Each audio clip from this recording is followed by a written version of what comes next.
Muy buenos días, amados, Dios los bendiga.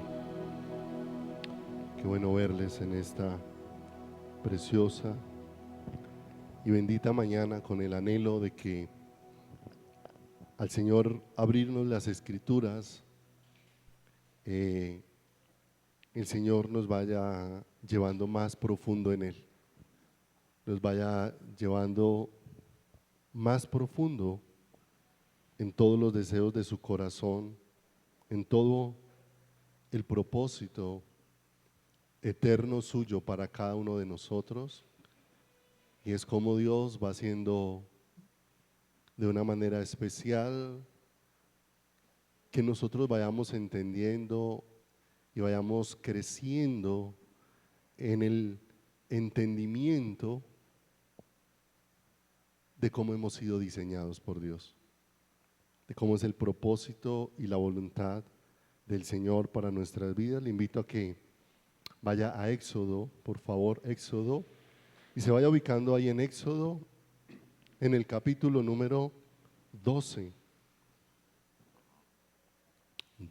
Éxodo, en el capítulo número 12. Hace un momento terminamos cantando una canción acerca de lo que la sangre de Cristo ha hecho en nosotros. Y en ese cántico nosotros necesitamos entender lo que significa ser cubiertos con la preciosa y gloriosa sangre de Cristo. No en la forma en que la hemos abordado los seres humanos, que en determinado momento se convirtió la sangre de Cristo en un amuleto utilizado por las personas, ¿cierto? Pero ciertamente cuando nosotros no entendemos las cosas de Dios, distorsionamos el sentido con que Dios las hizo. El Señor allá en el Antiguo Testamento, en un tiempo de rebelión del pueblo, dice que envió serpientes ardientes que mordían y muchos del pueblo estaban muriendo. Frente a esto, el Señor le dice a Moisés que se levante una serpiente de bronce, que la ponga en medio del campamento y que todo el que fuera mordido por una de esas serpientes ardientes, que saliera de su campamento y mirara a la serpiente de bronce y sería sanado. Y todos los que creyeron a lo dispuesto por Dios, pues experimentaron cómo Dios obró de una manera especial. Pero todo eso que estaba aconteciendo con la serpiente de bronce, sí, era un anticipo de lo que Dios iba a hacer con su Hijo en la cruz del Calvario. Jesús mismo, allá en Juan, expresó a Nicodemo diciéndole que así como la serpiente fue levantada en el desierto, así era necesario que el Hijo del Hombre también fuera levantado. De manera que pasó el tiempo, pero cuando ellos no entendieron, ni nos tomamos el trabajo de preguntarle al Señor, de ir allá a lo íntimo, de ir allá con la escritura, de postrarme delante del Señor y decirle: Señor, háblame, enséñame, Señor, guíame, permite que toda esta palabra no sea un libro cerrado, sino que pueda venir la luz de todo lo que tú quieres mostrar a la escritura.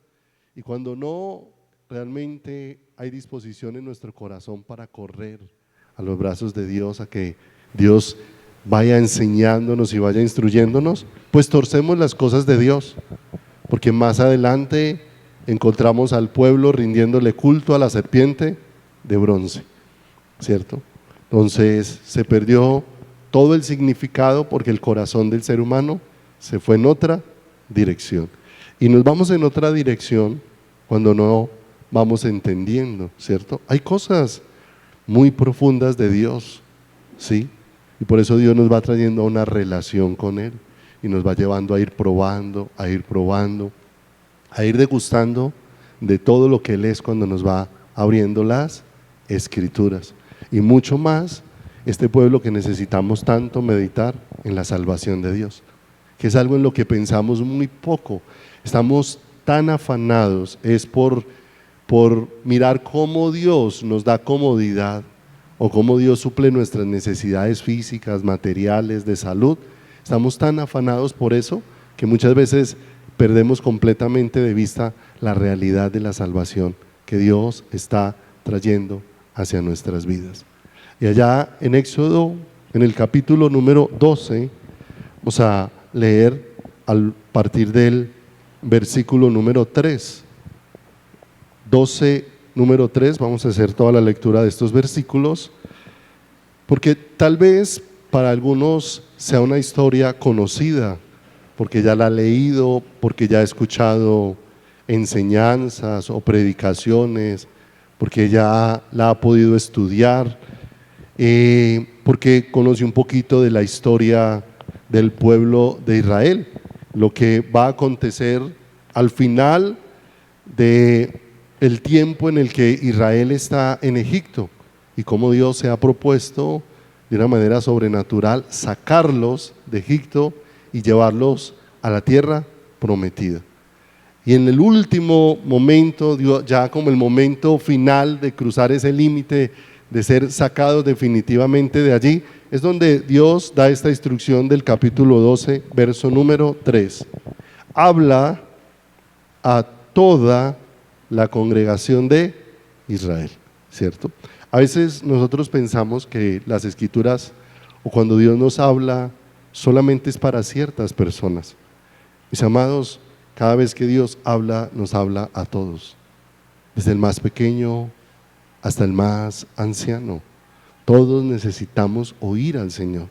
Habla a toda la congregación de Israel diciendo: en el 10 de este mes, tómese cada uno un cordero, según las familias de los padres, un cordero por familia. Mas si la familia fuere tan pequeña que no baste para comer el cordero, entonces él y su vecino inmediato a su casa tomarán uno según el número de las personas. Conforme al comer de cada hombre, haréis la cuenta sobre el cordero. El animal será sin defecto, macho de 1 año. Lo tomaréis de las ovejas o de las cabras, y lo guardaréis hasta el día 14 de este mes. Y lo inmolará toda la congregación del pueblo de Israel entre las 2 tardes. Y tomará de la sangre y la pondrá en los 2 postes y en el dintel de las casas en que lo han de comer. Y aquella noche comerán la carne asada al fuego, y panes sin levaduras con hierbas amargas lo comerán. Ninguna cosa comeréis de él cruda, ni cocida en agua, sino asada al fuego, su cabeza con sus pies y sus entrañas. Ninguna cosa dejaréis de él hasta la mañana, y lo que quedare hasta la mañana lo quemaréis en el fuego. Y lo comeréis así, ceñidos vuestros lomos, vuestro calzado en vuestros pies y vuestro bordón en vuestra mano, y lo comeréis apresuradamente. Es la Pascua de Jehová. Verso 12. Pues yo pasaré aquella noche por la tierra de Egipto y heriré a todo primogénito en la tierra de Egipto, así de los hombres como de las bestias, y ejecutaré mis juicios en todos los dioses de Egipto, yo Jehová. Verso número 13. Y la sangre os será por señal en las casas donde vosotros estéis, y veré la sangre y pasaré de vosotros, y no habrá en vosotros plaga de mortandad cuando hiera la tierra de Egipto. Y conocemos la instrucción de parte de Dios de lo que iba a acontecer aquella noche justo antes de ser completamente sacados de Egipto. Y como aquella noche Dios iba a ejecutar un juicio, y la única manera de que ese juicio que Dios iba a ejecutar sobre toda la tierra de Egipto no afectara sus vidas, es que las puertas de sus casas estuvieran marcadas con la sangre ¿de quién? Con la sangre del Cordero. Lo que hacía posible que él, al ver la sangre, pasara el juicio sobre aquel lugar donde él viera la marca que había dejado. Y todo esto nos lleva a meditar de una manera muy especial, porque de antemano Dios al pueblo de Israel le estaba dando una primicia de todo lo que iba a ocurrir en el Monte Calvario. Porque ciertamente todo lo que hay en el ser humano necesita enfrentar el juicio de Dios. Pero el ser humano por sí mismo, si enfrenta el juicio de Dios, va a quedar completamente ¿qué? Destruido. De manera que Dios iba a proporcionar al ser humano de una manera extraordinaria cómo cubrir su justicia y cómo reconciliar al hombre consigo mismo sin que el hombre fuese destruido, pero sí destruyendo aquello que quedó instalado en el hombre y que lo separó de Dios, que lo separó de Dios. Y entonces nosotros vemos que cuando llega el momento del cumplimiento del tiempo de Dios sobre la faz de la tierra, dice la Escritura que Dios envió a su Hijo, nacido de mujer y nació bajo la ¿qué? Bajo la ley. Y nosotros vemos cómo de ahí en adelante siempre Dios está entrelazando la historia de dos pueblos. Está entrelazando la historia del pueblo hebreo, que es el pueblo de Dios, el pueblo en el que el Señor ha venido manifestándose en todo el Antiguo Testamento y a través del pueblo que Dios decidió darse a conocer, pero también ha venido entrelazando esa historia con todos los pueblos de los gentiles, porque nosotros vemos siempre a ese pueblo hebreo entrelazado con cada uno de esos pueblos. Aquí lo vemos que en cada uno de los imperios, en cada uno de los gobiernos que hubo sobre la faz de la tierra, allí siempre estuvo también presente Israel, pero de manera particular. Cuando estuvieron los egipcios, ahí estuvo Israel bajo el yugo de los egipcios. Más adelante vienen los asirios y ahí está Israel bajo el yugo de los asirios. Después vienen los babilonios y ahí está Israel bajo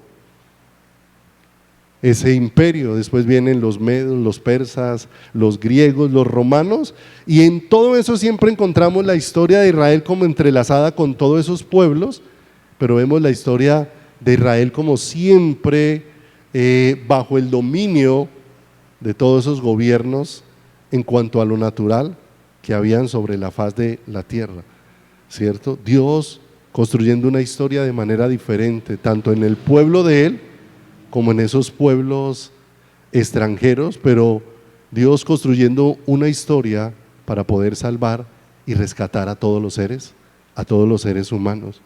Y llega el momento donde todo lo que Dios había prometido se va a cumplir.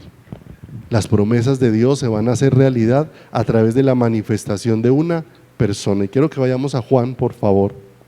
Juan, Evangelio de Juan, capítulo número 17, ¿sí?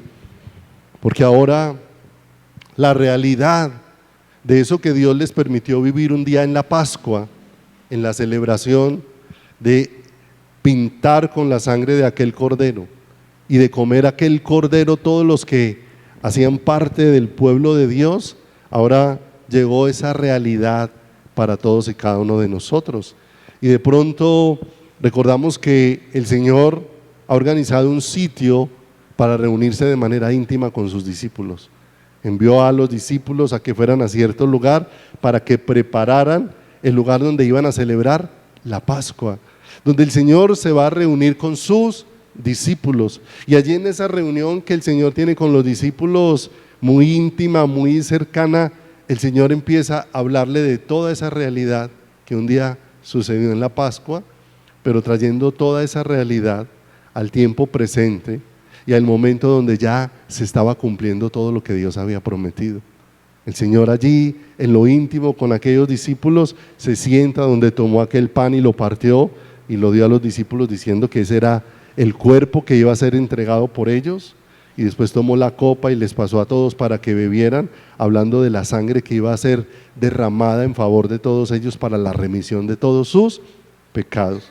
Pero en medio de todo eso íntimo que el Señor está viviendo allá en el aposento alto con los discípulos reunidos con ese pequeño grupo de personas, donde están sucediendo muchas cosas, ¿cierto? Porque allí en aquel aposento se va a hablar acerca de cómo Pedro va a negar al maestro, de cómo una persona va a traicionar y va a vender al maestro, ¿sí? Pero en medio de ese ambiente íntimo con los discípulos, en medio de ese ambiente hay un momento íntimo del Hijo con el Padre.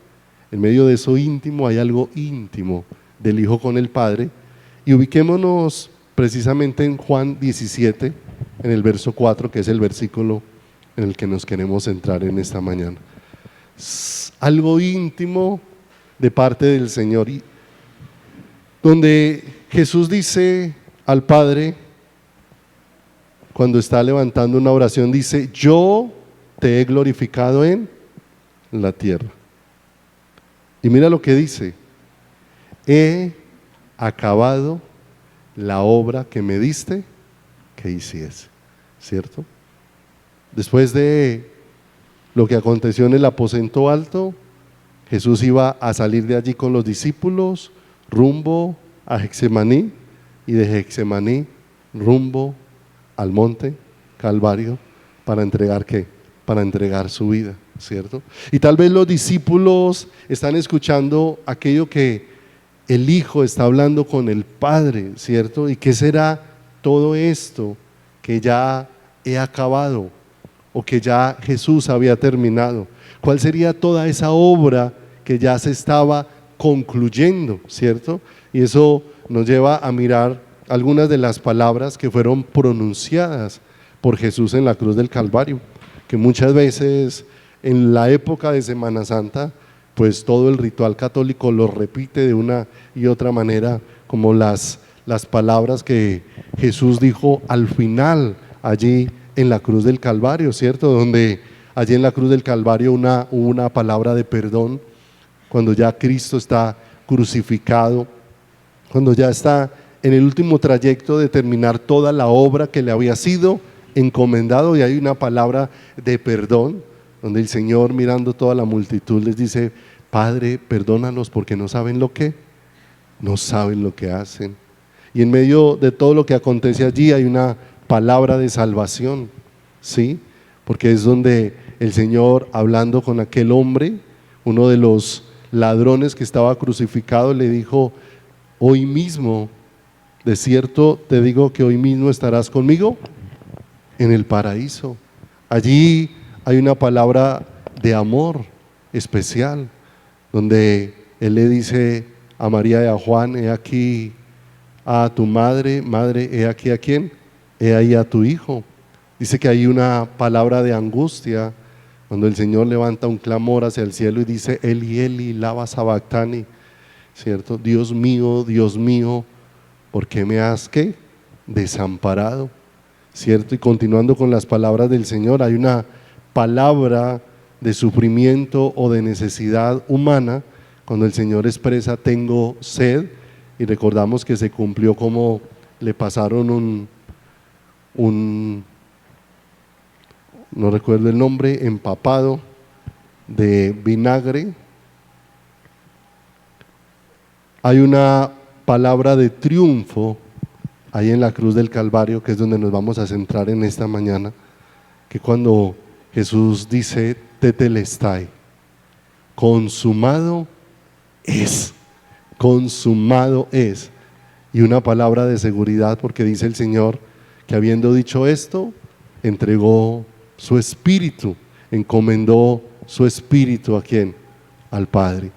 Y vemos todas esas palabras de una manera tan profunda, pero nos vamos a centrar en esta, en consumado es, ¿cierto? En ese consumado es, en ese tetelestai, que nos va a permitir poder tener un poco más claridad, de poder entender qué era lo que estaba aconteciendo allí, con el derramamiento de la sangre de Cristo en la cruz del Calvario, y que nos lleve a un entendimiento mayor de las cosas de Dios, para salir de cómo nosotros abordamos de manera tan simple y superficial las cosas de Dios, y podamos entender el acontecimiento tan extraordinario que estaba pasando en aquel lugar, donde se estaba dando el cumplimiento de todo lo que Dios había prometido, ¿sí? Vaya entonces conmigo a Primera de Pedro, por favor. Primera de Pedro, capítulo número 1, en el versículo número 18, ¿sí? Porque esto nos permite recordar dónde empieza esa historia que Dios fue revelando, como la vimos ahora en Éxodo, cuando el Señor les dice que sacrifiquen ese cordero, pero que ahora llega a su cúspide en la cruz del Calvario, donde comenzó toda esa historia, porque esa historia comenzó antes de Génesis 1:1.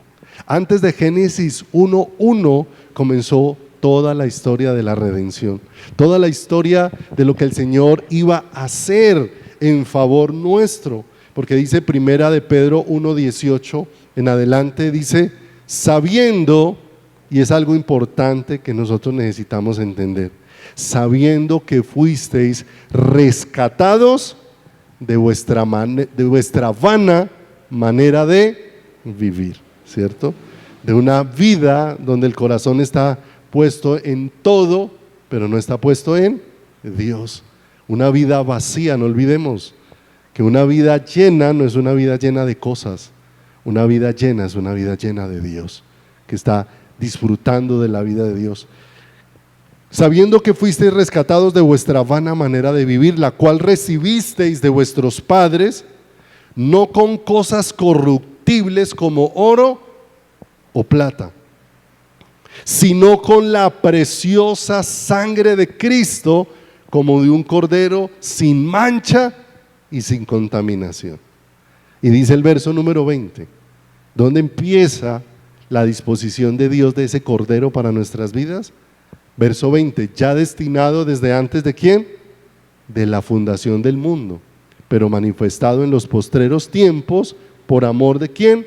Por amor de vosotros, y mediante el cual, verso 21, creéis en Dios, quien le resucitó de los muertos y le ha dado gloria, para que vuestra fe y esperanza sean ¿en quién?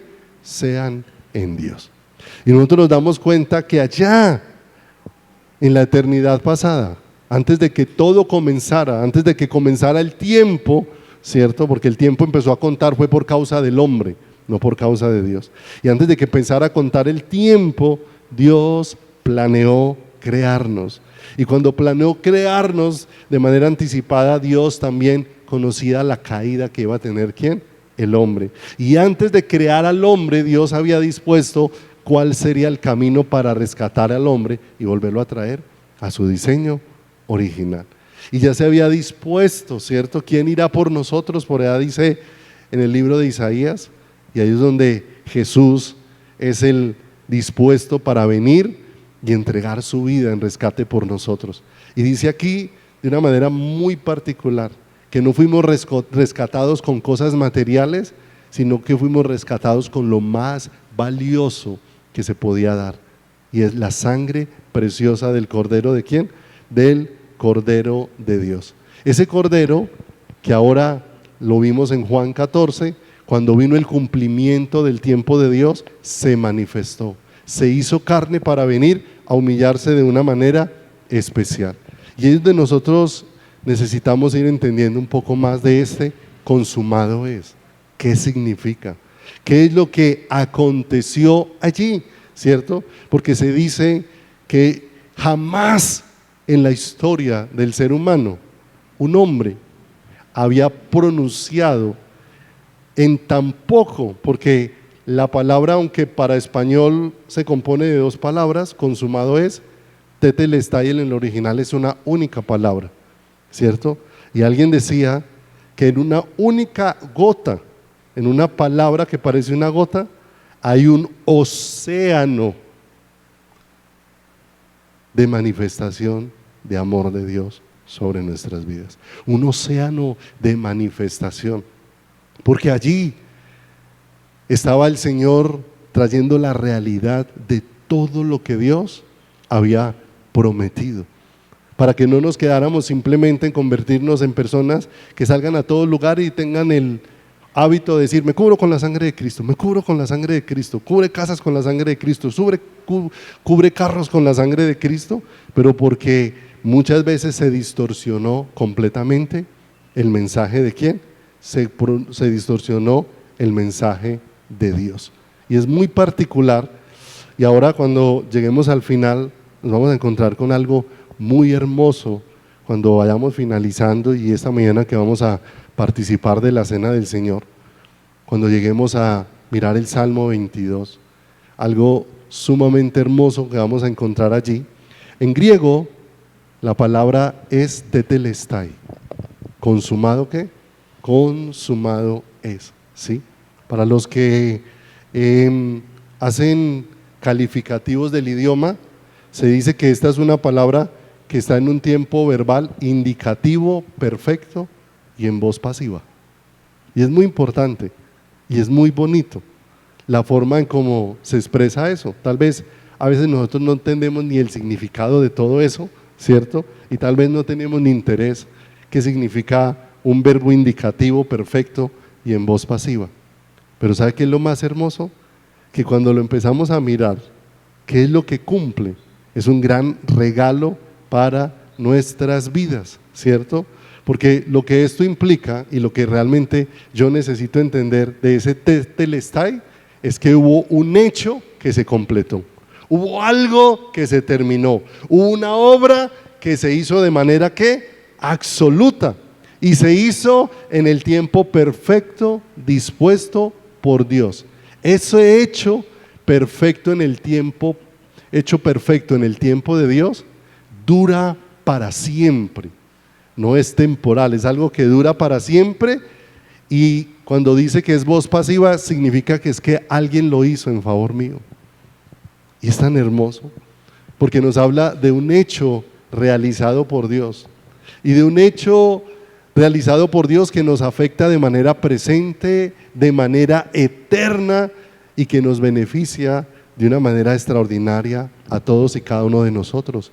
Jesús le dijo al Padre, la obra ha sido ¿qué? Completada, o la obra ha sido terminada, todo lo que mandaste lo completé. Hay palabras que tal vez para nosotros no son de uso común para nuestras vidas, ¿cierto? Pero esta palabra tetelestai sí era de uso común para la nación de Israel. La utilizaban en muchos aspectos, ¿sí? Para evidenciar cosas que se habían hecho de manera completa. Una de las formas que alguien decía tetelestai era cuando un siervo era encargado de ir a llevar un mensaje y de cumplir una tarea. Y cuando ese siervo o ese esclavo al que se le había asignado llevar un mensaje y cumplir una tarea había ido y la había realizado tal y como se le había indicado y había hecho completamente la obra que se le había asignado, volvía ante su amo, se presentaba, se postraba delante del amo, le extendía la mano y le decía tetelestai. Cuando él decía tetelestai era todo lo que me asignó se hizo tal y como me lo indicó, ¿cierto?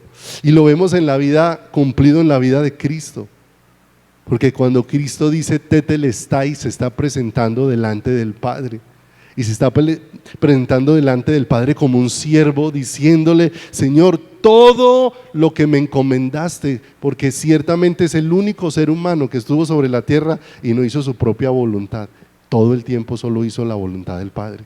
La Escritura dice que Jesús no hacía sino lo que oía decir al Padre y lo que veía hacer al Padre. No hago nada por mi propia cuenta, sino lo que veo hacer al Padre. O sea, Él vino y todo lo que hizo, y ahora se presenta como un siervo delante de Dios en la cruz del Calvario y le dice, tetelestai. Todo lo que me asignaste, el mensaje que me enviaste a llevar y toda la obra que me asignaste a hacer ha sido terminada. Pero también ese tetelestai era utilizado por artistas y escultores de la época.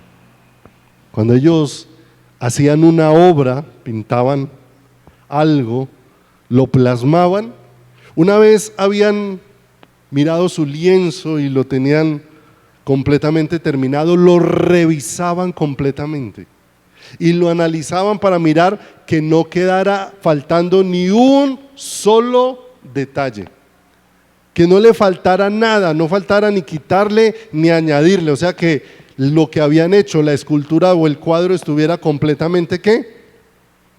Terminado.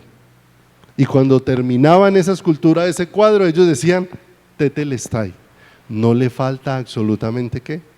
Nada, ¿cierto? ¿Y qué es lo hermoso? Alguien decía que solo es para un ejemplo, que es como si Dios hubiera diseñado una obra, y una obra que Él escribió para que nosotros viviésemos en ella.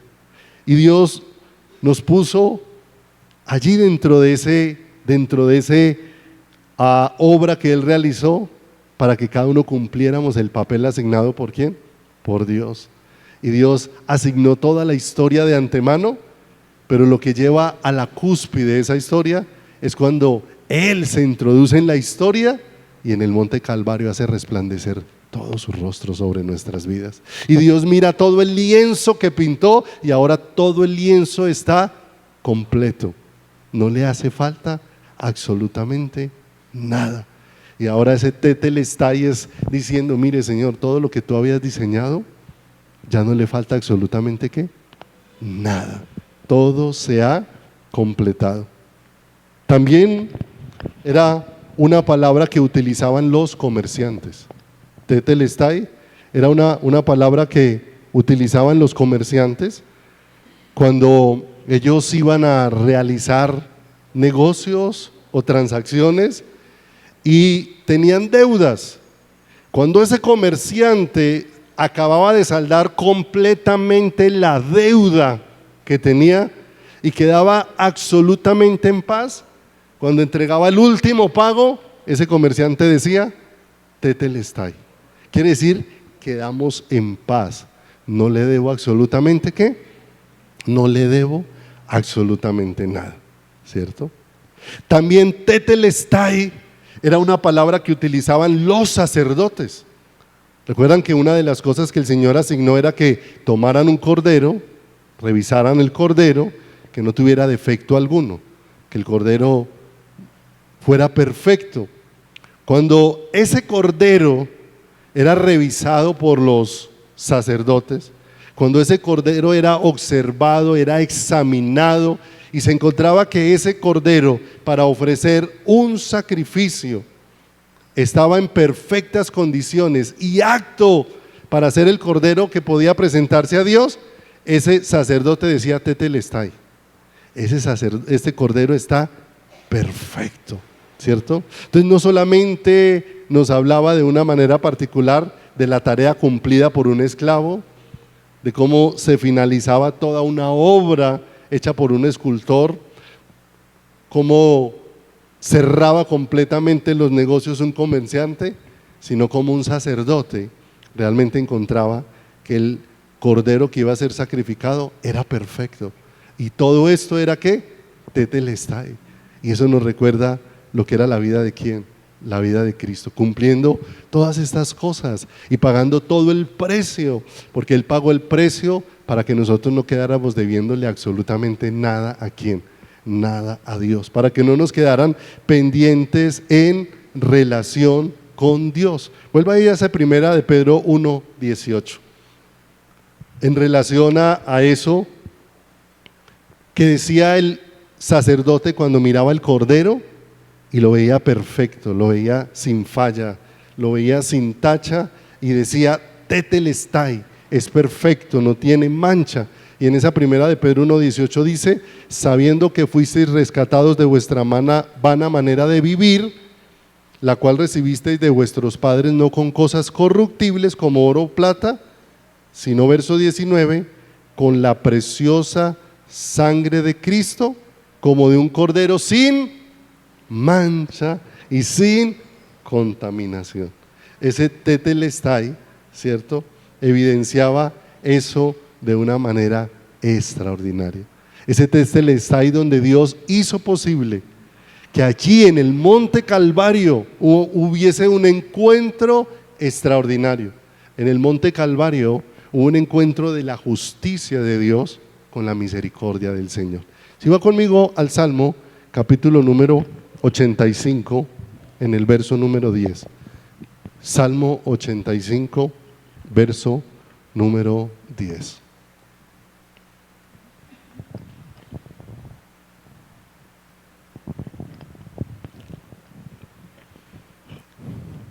Dice la Escritura: la misericordia y la verdad se encontraron, la justicia y la paz, ¿qué? Y la paz se besaron, ¿cierto? ¿Qué estaba pesando sobre la vida del ser humano a causa de la justicia de Dios? La ira de Dios, ¿cierto? Es lo que la palabra de Dios dice, que antes de haber sido rescatados, éramos llamados hijos de ira. Por el pecado el hombre estaba bajo la ira ¿de quién? Bajo la ira de Dios. Y ahora allí en el monte Calvario estaba siendo satisfecha la ira de Dios, pero en el mismo lugar estaba siendo manifestada la misericordia de Dios. Estaba siendo provisto por medio de Cristo el pago que esa ira demandaba a causa de la justicia. Y no olvidemos que la ira de Dios no es como nosotros contemplamos la ira del ser humano, un enojo, una rabieta, no. La ira de Dios es la respuesta justa y santa de Dios frente a todo aquello que atenta contra su santidad. Eso es la ira de Dios. Dios frente a eso tenía que traer una respuesta. Y ciertamente en la cruz del Calvario se unieron la misericordia y la verdad. Se encontraron la justicia y la paz y se besaron. Se volvió un lugar de un encuentro estelar donde Dios hizo posible que sin pasar por alto la justicia, Él pudiera manifestarle su amor a una persona completamente necesitada de la vida de Dios. No olvide, no me canso de repetir esto, el hecho de que la salvación sea un regalo de Dios que nos ha sido obsequiado, que lo hemos recibido de manera gratuita, no significa que a Dios no le costó. No podemos perderlo de vista, porque si creemos que no costó y no entendemos el costo de eso, y ahorita más cosas que vamos a mirar, vamos a apreciar un poco de ese tetelestai, porque eso es un gran regalo para nuestras vidas. Ese consumado ese es el cumplimiento de todas las promesas de Dios. No olvidemos que en eso íntimo que ocurrió allá en el aposento alto, una de las cosas que Jesús le dijo al Padre es: la obra que me encargaste, la he acabado. ¿Y qué era lo que Jesús había acabado? ¿Qué pasó con ese consumado es? Que es beneficio para nosotros en este tiempo. ¿Qué pasó con ese consumado es?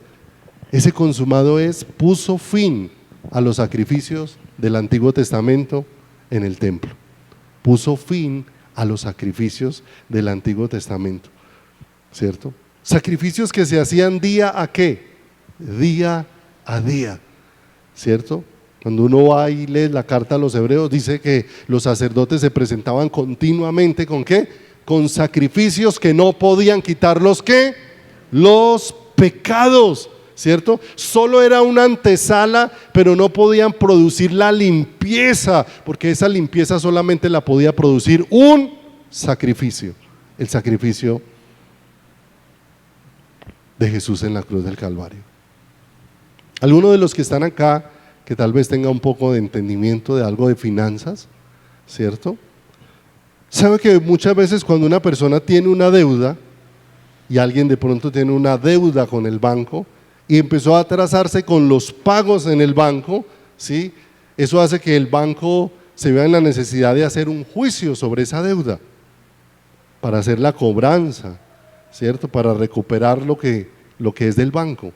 Entonces muchas veces en ese proceso el deudor aparece allá en el banco y hace una negociación con el banco. Y muchas veces lo que hace es que hace un pago de los intereses que se han generado por la deuda y paga. Pero aunque pagó los intereses de la deuda, ¿cómo sigue la deuda? ¿Sí o no? Entonces más o menos los sacrificios que presentaban los sacerdotes en el Antiguo Testamento eran como ese ejemplo. Era como si le abonaran a los intereses de la deuda, pero la deuda seguía ¿qué? Intacta. La deuda no podía ser quitada. Y el único que pudo venir y quitar la deuda de raíz fue ¿quién?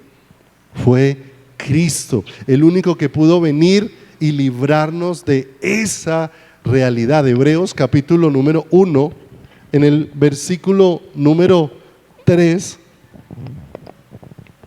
nos deja ver esto, que el Señor no vino a hacer un abono, sino a librarnos completamente de una deuda. Por eso los sacrificios cesaron con el sacrificio perfecto que se hizo en la cruz del Calvario, ¿cierto? Por eso no hay ningún tipo de sacrificio que haga el ser humano que pueda añadir, porque el sacrificio de Cristo fue completo en la cruz del Calvario.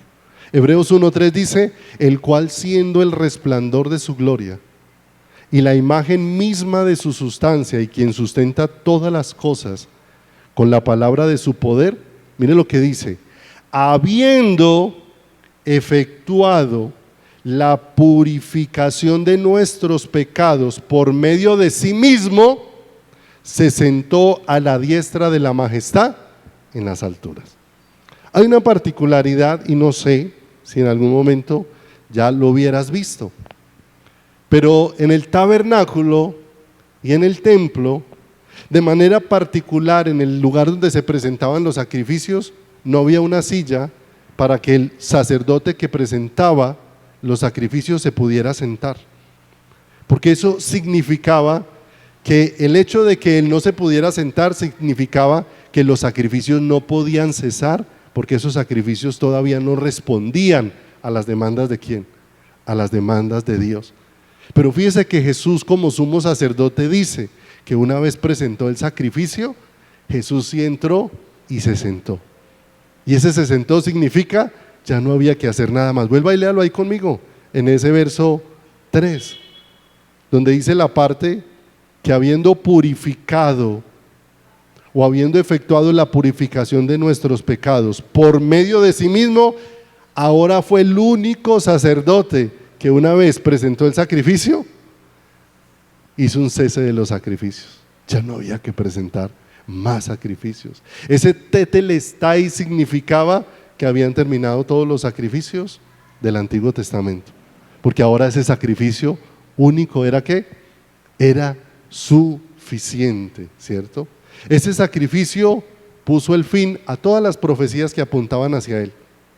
Todo lo que se había anunciado en el Antiguo Testamento respecto a la venida de él, ahora se estaba ¿qué? Se estaba cumpliendo cada promesa.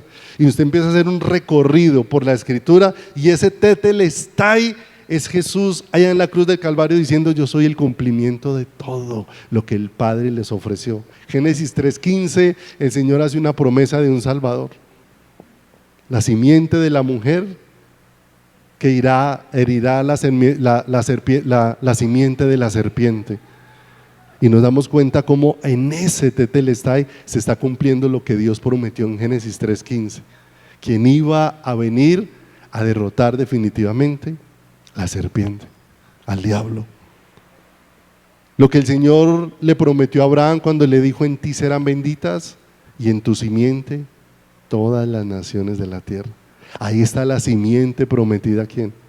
La simiente prometida por Dios. Cuando Dios le dijo a Moisés: levantaré un profeta en medio de ustedes, ahí estaba el profeta levantado por Dios.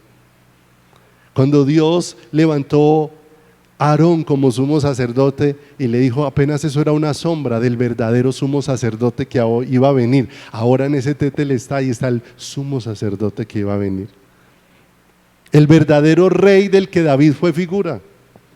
Pero ahora iba a venir el verdadero rey soberano de todo el universo. En ese tetelestai se estaban cumpliendo todas las profecías que había señalado Dios y que apuntaban a la manifestación de la vida ¿de quién?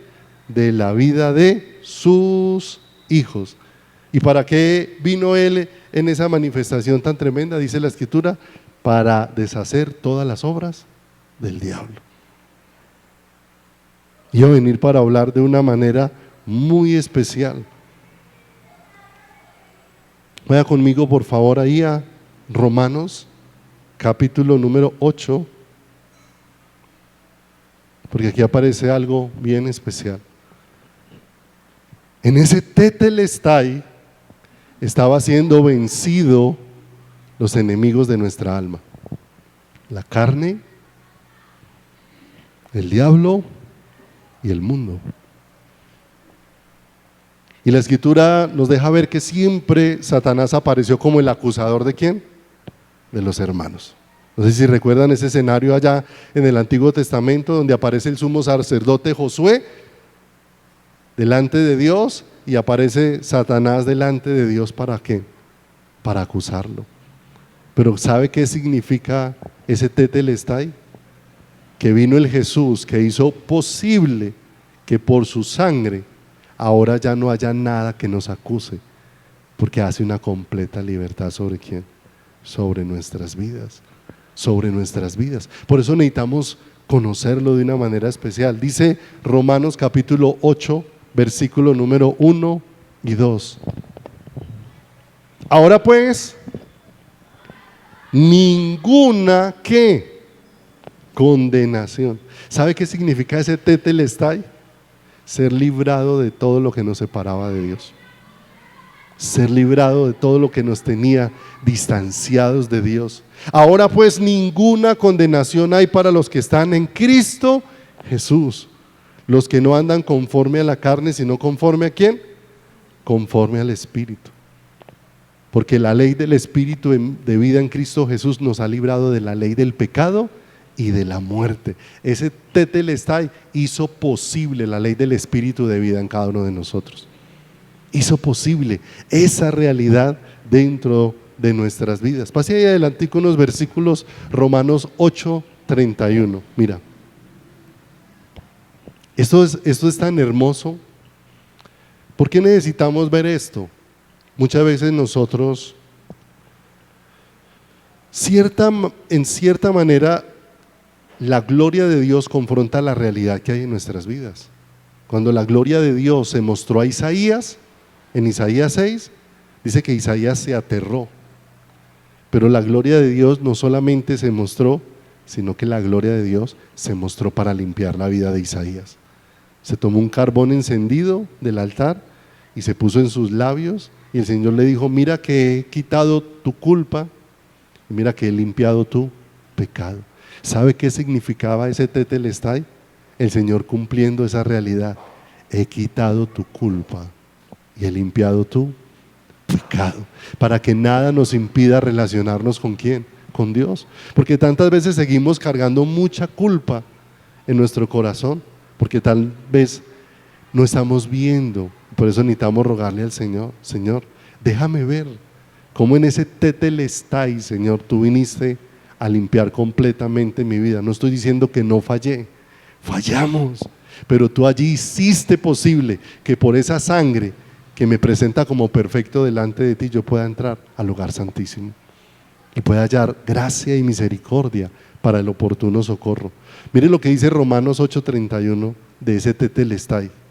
¿Qué pues diremos? ¿O qué diremos a esto?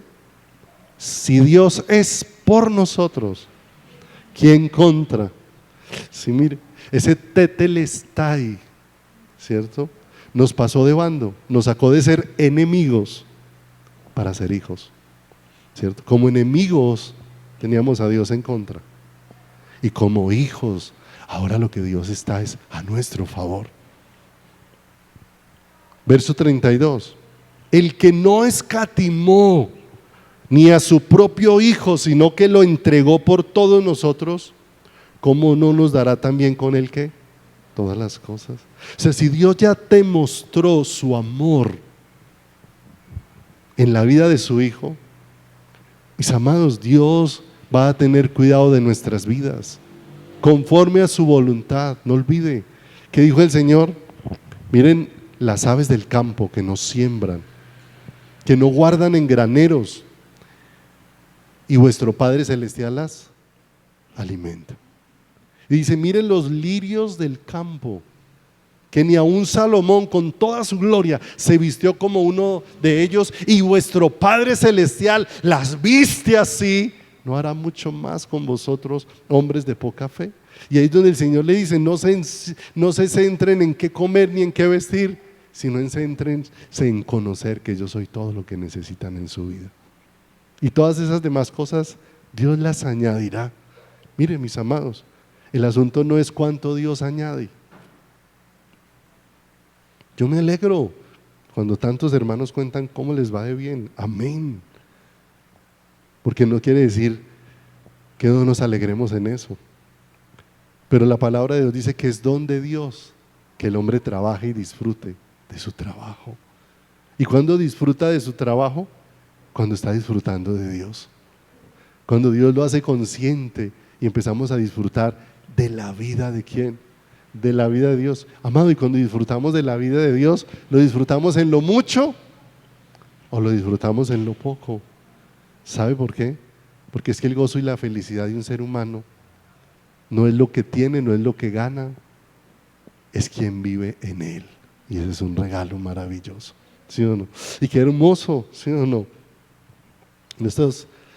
El Señor le permite a uno encontrarse con muchas personas, y muchas veces en el compartir con las personas comparten cosas tan hermosas que uno siempre se va reflexionando acerca de la obra de Dios que está siendo hecha en el corazón, ¿cierto? Porque me encontré con una personita que trabajaba en una oficina y por muchos años, y se le terminó ese trabajo de la oficina y llevaba muchos meses sin trabajar. Y le salió un trabajo en EMAS como recolector de basura, ¿sí o no? Y cuando para muchos de nosotros pudiera ser humillante, denigrante, ¿cierto? Me lo encuentro y ese hombre está con una felicidad y dice, Dios me ha hecho tan feliz en este trabajo. Yo nunca había experimentado la felicidad de Dios y me ha hecho tan feliz en este trabajo. Yo trabajé muchos años en una oficina y nunca disfruté de Dios como he disfrutado de Dios recogiendo basura. Y entonces uno dice, mire, no es un asunto de que Dios te vaya a mandar a recoger basura, no es a eso a lo que me refiero, sino es al regalo que Dios nos permita disfrutar de Él y experimentar su vida de una manera extraordinaria, en lo mucho o en lo poco, ¿cierto? Porque la mayor parte nos llenamos es de frustraciones y poco de deleite en nuestro corazón. Y dice acá, el que no escatimó ni a su propio Hijo, sino que lo entregó por todos nosotros, ¿cómo no nos dará también con Él todas las cosas? Nos va a dejar ver su cuidado conforme a su voluntad. Verso 33, mire lo hermoso. ¿Quién acusará a los escogidos de quién? Mire, a causa de ese tetelestai es que somos librados de todo lo que nos acusaba. ¿Quién acusará a los escogidos de Dios? Dios es el que justifica. ¿Y dónde Dios nos mostró su justicia? En ese tetelestai y en cada gota derramada allí. Verso 34, ¿quién es el que condenará? Cristo es el que murió, mas aún el que también resucitó, el que además está a la diestra de Dios, el que también intercede por nosotros. Mire, derramó su sangre, entregó su vida, resucitó y delante del Padre está a favor de ¿quién? Está a favor de nosotros. ¡Qué regalo maravilloso! Mire lo que dice el verso 35. Ese tetelestai hizo posible esto, que nada te pueda separar del amor de Dios. ¿Quién nos separará del amor de Cristo? Mire, mi amado, nosotros, y no pierda de vista esto, Dios no es como tú te sientes, porque a veces ese es el concepto que tenemos de Dios. Como yo me siento solo, entonces pienso que Dios me dejó solo. Dios no es como tú te sientes. Mira lo que dice la Escritura. ¿Quién nos separará del amor de Cristo? tribulación, angustia, persecución, hambre, desnudez, peligro, espada.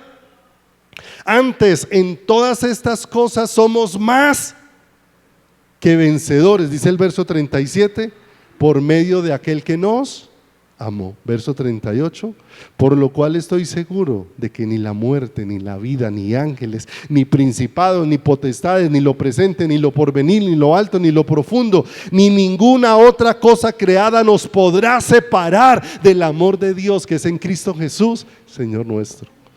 En ese tetelestai, esto se hizo posible, que nada nos separe del amor de Dios, que nada nos separe de la gracia, de la misericordia de Dios sobre cada una de nuestras vidas.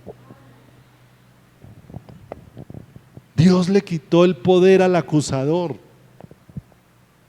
porque ahora puso sobre nosotros su ¿qué? Su justicia, ¿cierto? Su justicia, a tal punto que la palabra de Dios dice: si alguno ha cometido pecado, abogado tenemos para con el Padre, a Jesucristo el justo. Y esto es extraordinario, porque particularmente en lo natural, ¿cierto? El juez y el abogado defensor están por separado. El juez es el que está revisando todas las cosas para emitir un ¿qué? Un juicio. Y el abogado defensor es el que está presentando delante del juez todas las pruebas para que su defendido salga ¿qué? Inocente.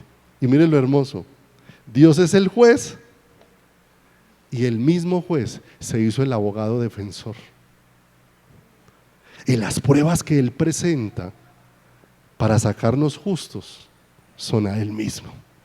Él mismo es el que se presenta como la prueba que nos hace justos a cada uno de nosotros. Y eso es glorioso y extraordinario. Eso se sale del contexto natural y asombra el corazón ¿qué? Humano. Ese tetelestai. Cristo terminó con el pacto de la ley y ahora nos estableció en un pacto en su sangre. El pacto de la ley es el que haga estas cosas, ¿vivirá por quién? Por ellas. Y si alguien rompía solo una, si es como si las hubiera roto todas. Y ninguno de nosotros tenía la capacidad de cumplir la ley de quién? De Dios. Pero Él vino y la cumplió ¿por quién?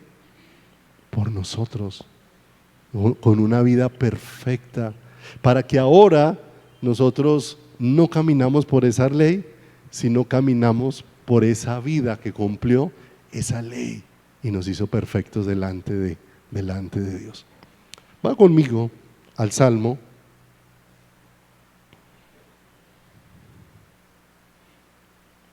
libro de Salmos, capítulo número 22. Pablo, devuélvase un segundito, Primera de Corintios 1:22. Vamos a esta cita antes de pasar al Salmo. Primera de Corintios 1:22.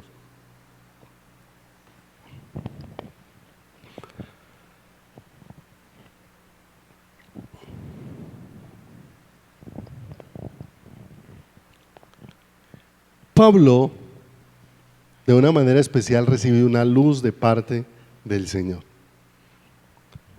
Y dice, porque los judíos que piden señales y los griegos que buscan sabiduría. Dice el verso 23, pero nosotros predicamos a Cristo crucificado. Pablo entendió que el ser humano estaba en búsqueda de muchas cosas.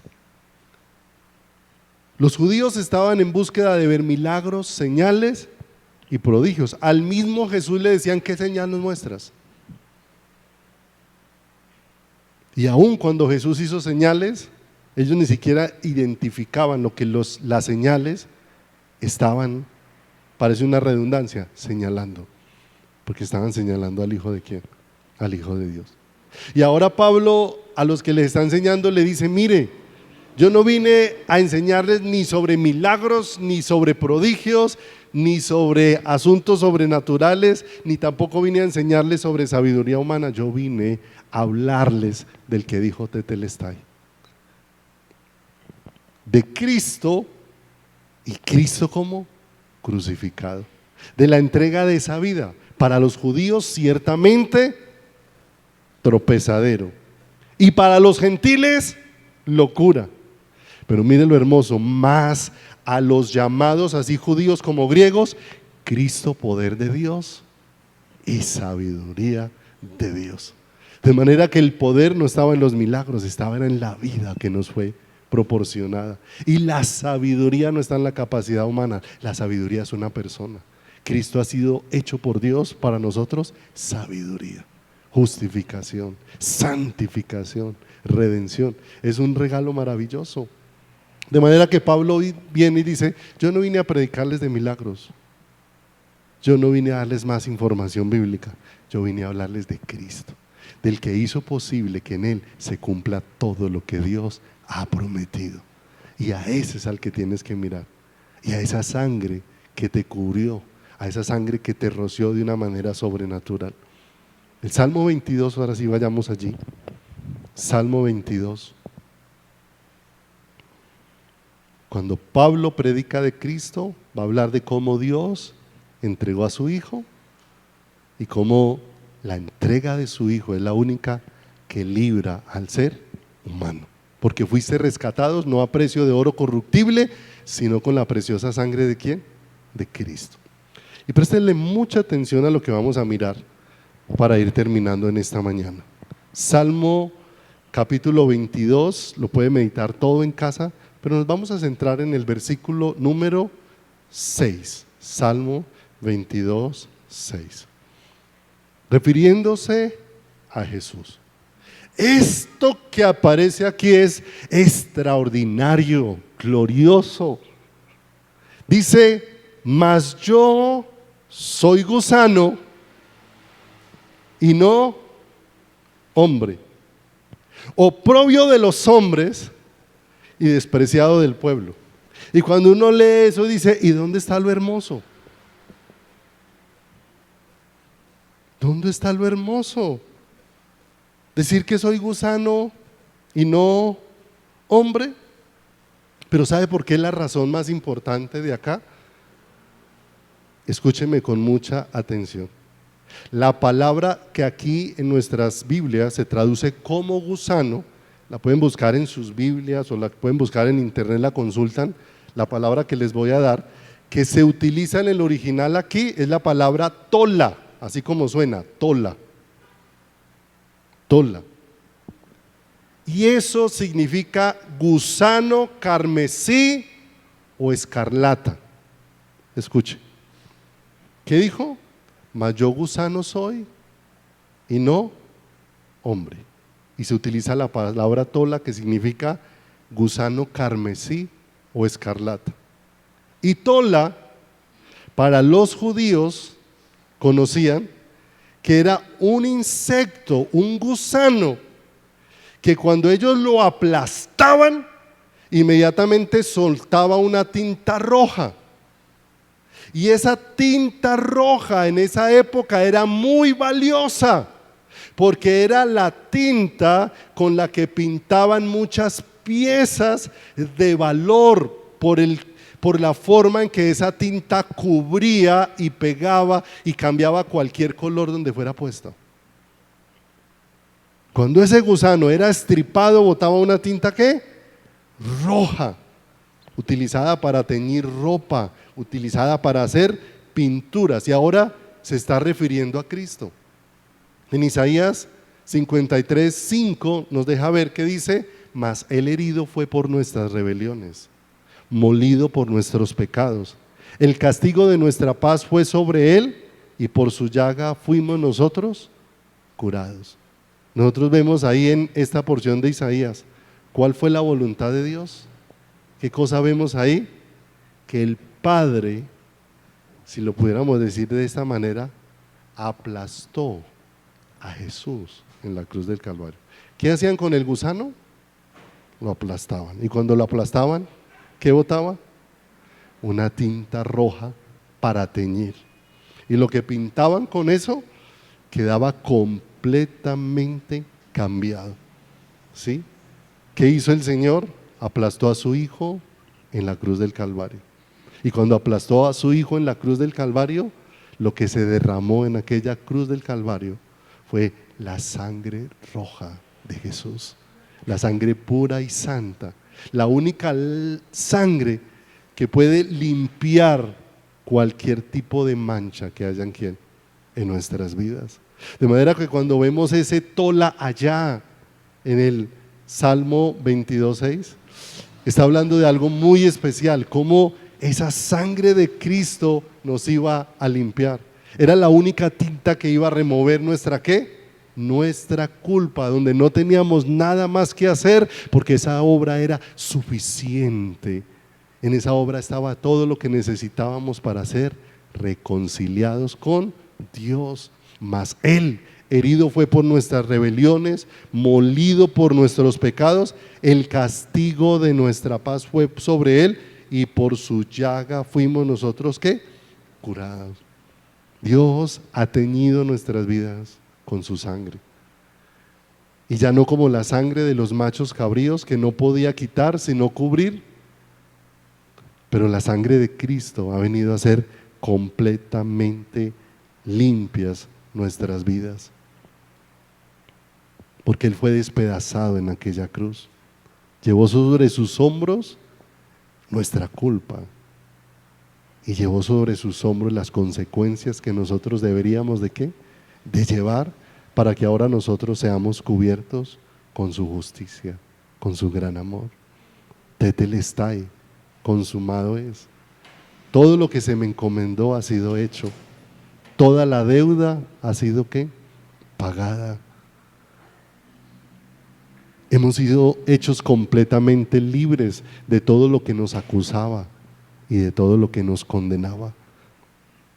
Y mire la luz de Cristo, como en ese consumado es. Esa luz hace que seamos librados de toda la culpa y seamos reconciliados para disfrutar de todo el amor de Dios en nuestro caminar.